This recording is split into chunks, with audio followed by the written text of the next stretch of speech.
হাসির রাজা, জ্ঞানের রাজা, রসিক রাজা গোপাল ভাঁড়।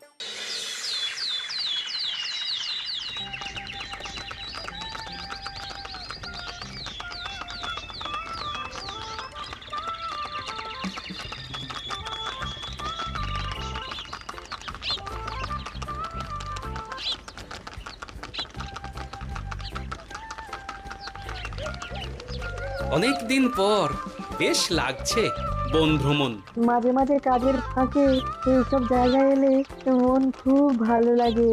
শুদ্ধ বাতাস, মাটির সোনা গন্ধ, পাখির কলতান, আহা।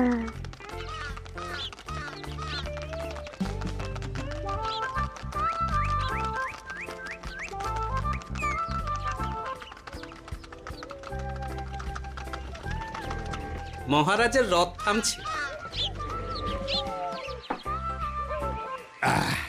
আমরা এইখানে বসে আজ রাজকার্য পরিচালনা করব। মন্ত্রী, তুমি ঝটপট এখানে বসার বন্দোবস্ত করে দাও। আমি এক্ষুনি ব্যবস্থা করে দিচ্ছি মহারাজ। এই এখানেই আমাদের বসার জন্য ছাউনি করে দাও। এক্ষুনি করে দিচ্ছি মন্ত্রী মশাই।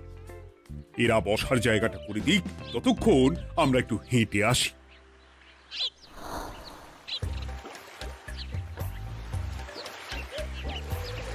সকালবেলা হাঁটা শরীরের পক্ষে খুব ভালো মহারাজ।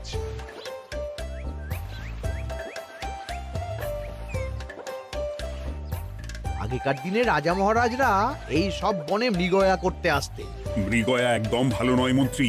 তুমি জঙ্গলে আসছো অন্য প্রাণীদের মারতে। কেন মারবে? ওরা তো তোমার কোনো ক্ষতি করেনি। না, তা করেনি, কিন্তু তখন ওটা রাজা মহারাজাদের খেলা ছিল। শুনেছি আপনার প্রপিতামহ খুব ভালো বাঘ শিকার করতেন, অনেক বাঘ মেরেছেন। মন্ত্রী, তুমি একটা কথা হয়তো জানো না। আমার প্রপিতামহ শিকার করতেন, কিন্তু কোনো স্বাভাবিক জানোয়ারকে নয়। যে বাঘ মানুষ খেকো হয়ে প্রজাদের ক্ষতি করত, আমার প্রপিতামহ সেই সমস্ত বাঘদেরই মারতেন। এছাড়া উনি বন্য প্রাণী সংরক্ষণ করতে বড়ই ভালোবাসতেন।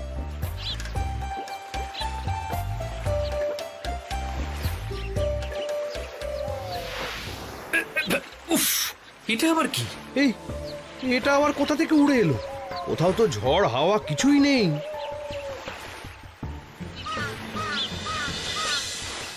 একটা ধাঁধা মহারাজ, এই কাগজে লেখা। ধাঁধা? পড়ো দেখি। জোয়ার ভাটা প্রভুর খেলা, ভাটা হবে হলে বেলা। ভাটা হলেই দেখা যাবে লাল রঙের এক পাথর পাবে। নদীর ধারে গর্ত করে যত্নে সাজাই কলস ভরে। হেথায় হোথায় ছড়িয়ে যাহা, অন্ধকারে জলে তাহা। ঢুকলে চক্ষু ঝলসে যাবে, হাতের কাছে ঘন্টা পাবে। ঠিক ঘন্টা বাজলে পরে পড়বে ঝরে থরে থরে। ঘন্টা যদি হয় ভুল, যেন তুমি হারাবে কুল। ঠিক ঘন্টা চিনতে হলে নকশা দেখো চক্ষু খুলে। সিন্দুক দেওয়ালে হাত দাও, আসল ঘটনা জেনে নাও। ওরে বাবা, খুব দীর্ঘ ধাঁধা। তা মন্ত্রী, তুমি কিছু বুঝলে? এটা একটা গুপ্তধনের নকশা। এর মধ্যে গুপ্তধন কোথায় আছে তার একটা ধারণা দেওয়া আছে। গুপ্তধন? ওটা আমাকে পেতেই হবে, পেতেই হবে। দেখি দেখি একবার কাগজটা দাও। গোপাল, কাগজটা আগে আমার হাতে দাও, দেখি ভালো করে। এখন নদীতে জোয়ার চলছে গোপাল। একটু পরেই ভাটা শুরু হবে। হ্যাঁ, ভাটা না হলে কিচ্ছু বোঝা যাবে না। এখানে স্পষ্ট লেখা আছে, ভাটা হলেই দেখা যাবে লাল রঙের এক পাথর পাবে। তার মানে আমাদের ভাটা হওয়া পর্যন্ত অপেক্ষা করতে হবে। না, সময় নষ্ট না করে ধাঁধাটার সমাধান করতে শুরু করি। ভাটা হলে একটা লাল রঙের পাথর দেখা যাবে, এই পর্যন্ত পরিষ্কার আছে। বুঝতে হবে ওর পর থেকে। পড়ো গোপাল, চলো আমরা সবাই বুদ্ধি লাগাই। নদীর ধারে গর্ত করে যত্নে সাজাই কলস ভরে। এটার অর্থ, ধাঁধাটা মাথায় বসিয়ে নিয়েছি, এবার কে কি বলবে সেটা শুনতে হবে। চলো গোপাল, আমরা ধাঁধা যেমন যেমন বলেছি তেমন তেমন ভাবেই চলি। চলুন মহারাজ, এখন আমাদের দেখতে হবে লাল পাথর। কোথায় আছে লাল পাথর? চলো চলো সবাই, চোখ কান খুলে আমরা নদীর পাড় ধরে হাঁটি। আমি একটু তফাতে হাঁটি। গুপ্তধন আমাকে একা পেতে হবে। ভাটা হলেই দেখা যাবে লাল রঙের এক পাথর পাবে। আমাকে চোখ কান খোলা রাখতে হবে। লাল পাথর, নদীর চড়ায় লাল পাথর দেখতে হবে। লাল পাথর, লাল পাথর। ওটা কি? এই তো লাল পাথর, লাল পাথর। ওরা অনেকটা এগিয়ে গেছে, ওদের আমার দিকে নজর নেই। এই সুযোগ, এই সুযোগ, একা একা গুপ্তধন নিয়ে পালাবো।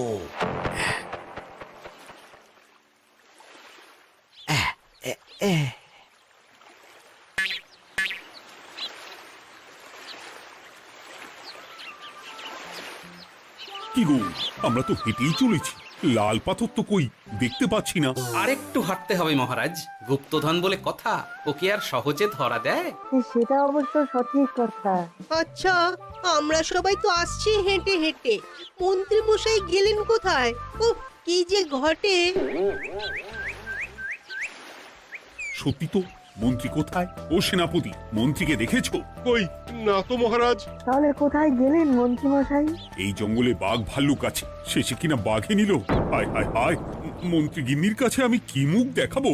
হুম, বাঘ ভাল্লুকের পেটে যাবার লোক তো মন্ত্রী মশাই নন। ও গোপাল, কি ভাবছো? কিছু তো একটা বলো। এখন আমাদের মন্ত্রী মশাইকেই খুঁজতে হবে। তবে মন্ত্রী মশাই বাঘ ভাল্লুকের পেটে যায়নি। তুমি নিশ্চিত হচ্ছ কি করে? অত পেঁচালো মানুষকে বাঘ ভাল্লুক গন্ধ শুকেই ছেড়ে দেবে, হজম করতে পারবে না। না না না, এখন রসিকতা করার সময় নয়, আমাদের মন্ত্রীকে খুঁজে বার করতেই হবে। কোথায় গেল মন্ত্রী? চলো চলো, গুপ্তধন মাথায় থাক, চলো মন্ত্রীকে খুঁজি। আহ, মন্ত্রী কোথায় গেল কে জানে। একবার পুরো ধাঁধাটা ঝালিয়ে নি। ভাটা হলেই দেখা যাবে লাল রঙের এক পাথর পাবে। ভাটা হয়েছে, লাল রঙের পাথরের মাথায় চাপ দিয়ে গুহার মুখও খুলেছি। এবার নদীর ধারে গর্ত করে যত্নে সাজাই কলস ভরে। এটাই তো ঠিক বুঝতে পারছি না।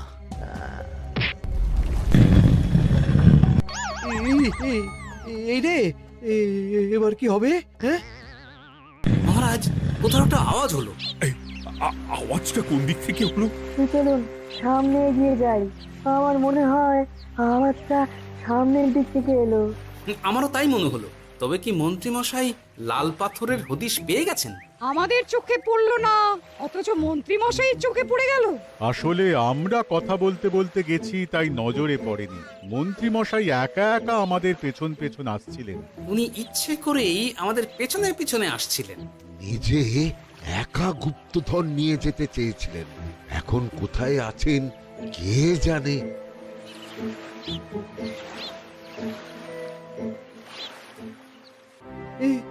অন্ধকারে কিছু দেখতে পাচ্ছি না তো। দাঁতাতে কি ছিল? হ্যাঁ, কি ছিল?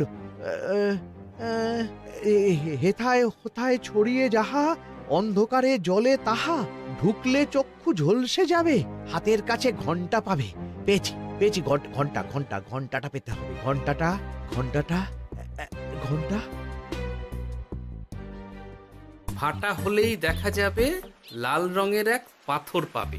নদীর ধারে গর্ত করে যত্নে সাজাই কলস ভরে, হেথায় হোথায় ছড়িয়ে যাহা, অন্ধকারে জলে তাহা, ঢুকলে চক্ষু ঝলসে যাবে, হাতের কাছে ঘন্টা পাবে। ঠিক ঘন্টা বাজলে পরে পড়বে ঝরে থরে থরে, ঘন্টা যদি হয় ভুল যেন তুমি হারাবে কুল। ঠিক ঘন্টা চিনতে হলে নকশা দেখো চক্ষু খুলে, সিন্দুক দেওয়ালে হাত দাও, আসল ঘটনা জেনে না। এবারে ভালো করে ঠান্ডা মাথায় ভাবতে হবে। ভাটা হলেই দেখা যাবে লাল রঙের এক পাথর পাবে। সেই লাল পাথরটাই তো খুঁজে পাওয়া যাচ্ছে না, অথচ মন্ত্রী মশাই খুঁজে পেলেন। আওয়াজটা কোথা থেকে আসছিল? এই কাছে পিঠে এই কোথা থেকে আওয়াজটা আসছিল।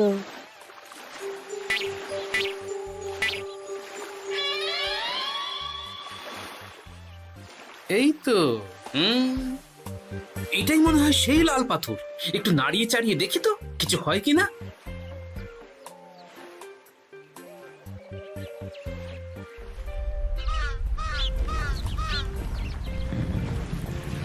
এই তো, কাজ হয়েছে।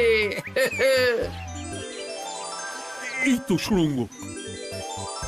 আপনারা নিচে নামুন। আপনারা কি দেখছেন সেটা বলবেন মহারাজ।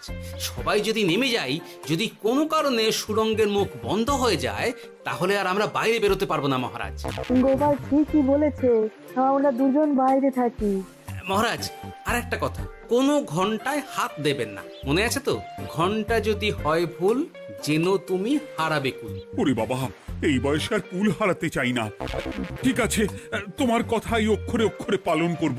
দেখি এই সুরঙ্গে মন্ত্রীমশাইকে দেখতে পাই কিনা। চলুন মহারাজ, সুরঙ্গে নামি।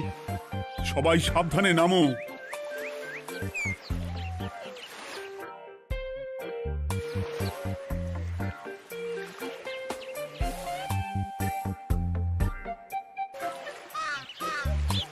মহারাজ, ওখানে কি কি দেখতে পাচ্ছেন?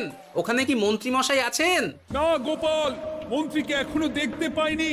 শুধু আমি এখানে অজস্র পাথর দেখতে পাচ্ছি। পাথরে পাথরে ছয় লাভ, ছোট বড় অজস্র। পাথরগুলো বড় অদ্ভুত, কিরকম কিরকম মানুষ মানুষ করুন। লম্বা বেটে হরেক রকম। মানুষ মানুষ গরম, সেটা কি রকম? আর কিছু? কোনো কলসি কি দেখতে পাচ্ছেন? কলসি তো দেখতে পাচ্ছি না। মহারাজ, কলসি থাকতেই হবে, কারণ ধাঁধায় লেখা আছে, নদীর ধারে যত্ন করে যত্নে সাজাই কলস ভরে।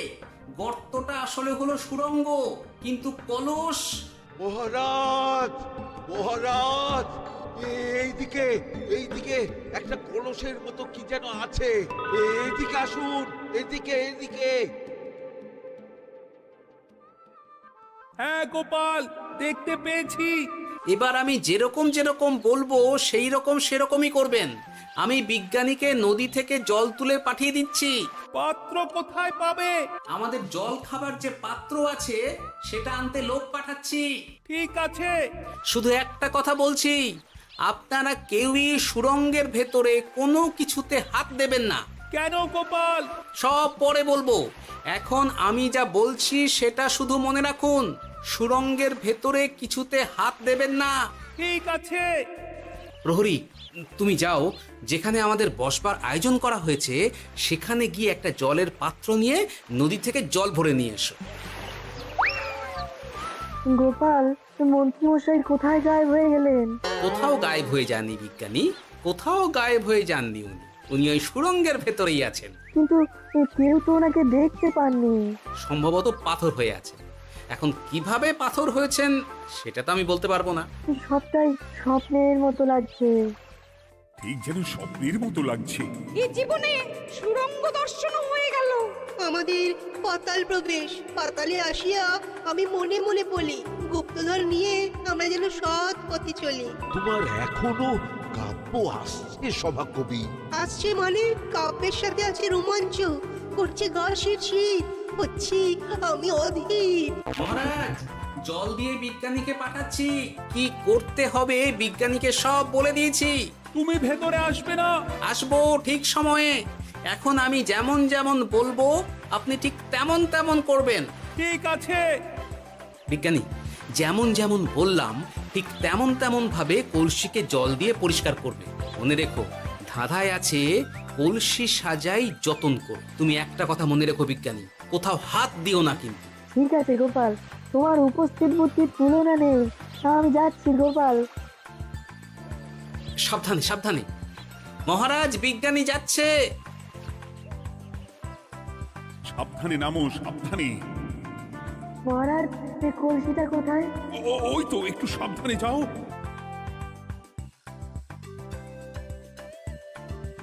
বিজ্ঞানী, কলসির দেখা পেয়েছো?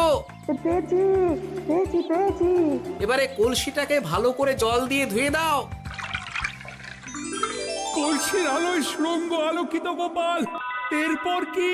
ভালো করে দেখুন মহারাজ, কোথাও ঘন্টা দেখতে পাচ্ছেন কিনা। ঘন্টা? একটা তো নয়, সার সার ঘন্টা, অনেকগুলো ঘন্টা। সাবধান, ঘন্টায় হাত দেবেন না, শুধু দেখুন।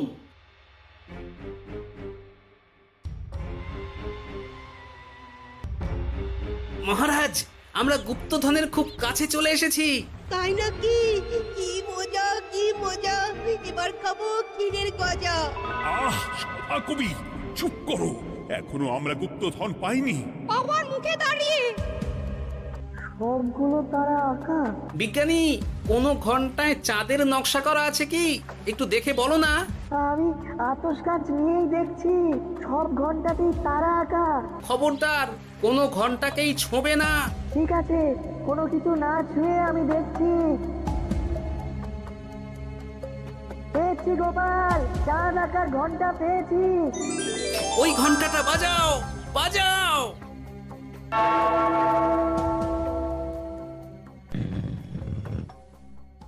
গুপ্তধন পেয়েছেন মহারাজ? বাঁচাও বাঁচাও বাঁচাও।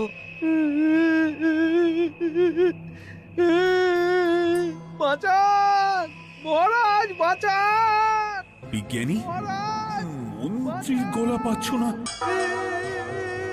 মহারাজ, আমি পাথর হয়ে আছি, আমাকে মানুষ করুন মহারাজ। তুমি তো মানুষই ছিলে, হঠাৎ করে পাথর হলি কেন? মহারাজ, গুপ্তধন পেয়েছেন? পেয়েছি, তার সাথে মন্ত্রীকেও পেয়েছি। মন্ত্রী এইখানে কোথাও পাথর হয়ে দাঁড়িয়ে আছে। দাঁড়ান মহারাজ, এবার আসছি। সাবধানে এসো। আমি ভেতরে যাচ্ছি, বুঝলে? যদি কোনো কারণে দেখো পাথরটা গুহার মুখটা আটকে দিয়েছে, অমনি তোমাদের কাজ হলো পাথরটাকে ছুঁয়ে ফেলা, বুঝলে? ঠিক আছে গোপাল দাদা। আমার মনে হয় বিপদ আর কিছু ঘটবে না, তবুও সাবধানের তো মান নেই। ঠিক আছে, তুমি নিশ্চিন্তে ভেতরে যাও। বাঁচাও, আমাদের বাঁচাও, আমাদের সবাইকে মানুষ করুন। আমাকে মানুষ করুন মহারাজ। আপনাকে তো মানুষ করা হবে মন্ত্রী মশাই। আগে বলুন, আপনি পাথর হলেন কি করে? ও, মনে পড়েছে, ধারার শেষ লাইন, সিন্দুক দেওয়ালে হাত দাও, আসল খবর জেনে না। সত্যি গোপাল, তুমি না থাকলে এই এত কিছু আমাদের সবার কাছে অজানাই থেকে যেত।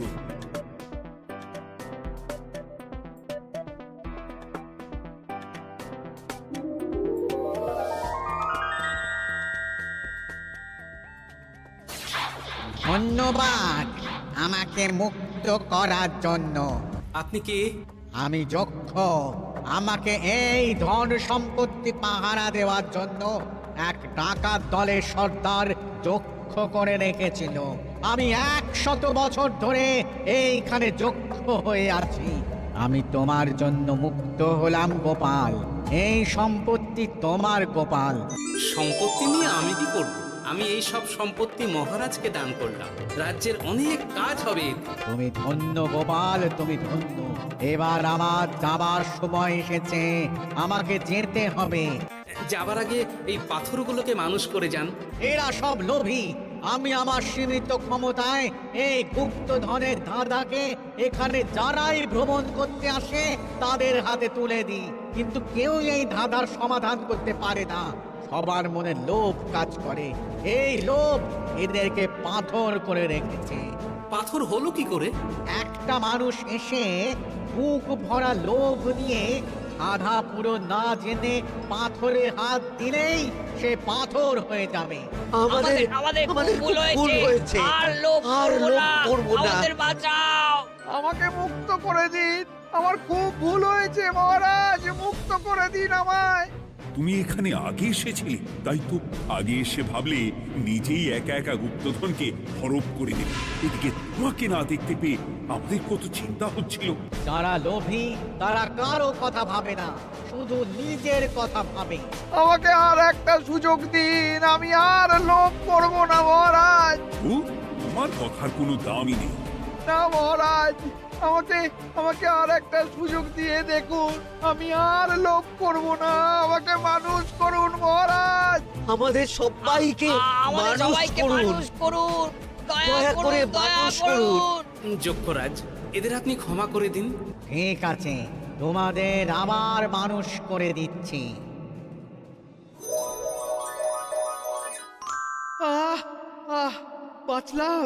বাঁচলাম। এই রকম বারবার বাঁচা যাবে না, কিন্তু এবার সাপ ব্যাং যাই হবে না কেন ওইভাবেই থাকতে হবে, এই আমি বলে দিলাম। এবার আমার মুক্তি। মুক্তি নেবার আগে আরেকটা প্রশ্ন, যে ডাকাত সর্দার তার সম্পত্তিকে রাখার জন্য আপনাকে যক্ষ বানিয়েছিল, এ সম্পত্তি তো তাদের, আমরা তো নিতে পারি না। লোভ বড় খারাপ গোপাল, অতিরিক্ত লোভ মানুষকে পশু করে দেয়। ওই ডাকাত দল এই সম্পত্তির জন্যে সবাই কাটাকাটি করে মরে গেছে, কেউ আর বেঁচে নেই। সুতরাং এই সম্পত্তিতে তোমার অধিকার আছে, এই সম্পত্তি তুমি গ্রহণ করো। নিলাম আমি, কিন্তু এই সম্পত্তি মহারাজকে আমি দান করলাম। ডাকাত দল জনগণের সম্পদকে লুঠেই তো সম্পত্তি বানিয়েছে, তাই আমি জনগণের কাজে লাগবার জন্যই এই সম্পত্তি মহারাজকে দিলাম। গোপাল, তোমার জয় হোক। এবার তাহলে আমি যাই, তোমরা সবাই সুখে থেকো আর ভালো থেকো। গোপাল, তোমার তুলনা হয় না। তোমার ঋণ আমি কোনোদিন শোধ করতে পারবো না। তুমি কৃষ্ণনগরের জন্য যা করলে তা ইতিহাসে লেখা থাকবে। না মহারাজ, আমি এমন কিছু করিনি, এই কাজ সবাই করবে। জয় গোপালের জয়, জয় গোপালের জয়, জয় কৃষ্ণনগরের জয়।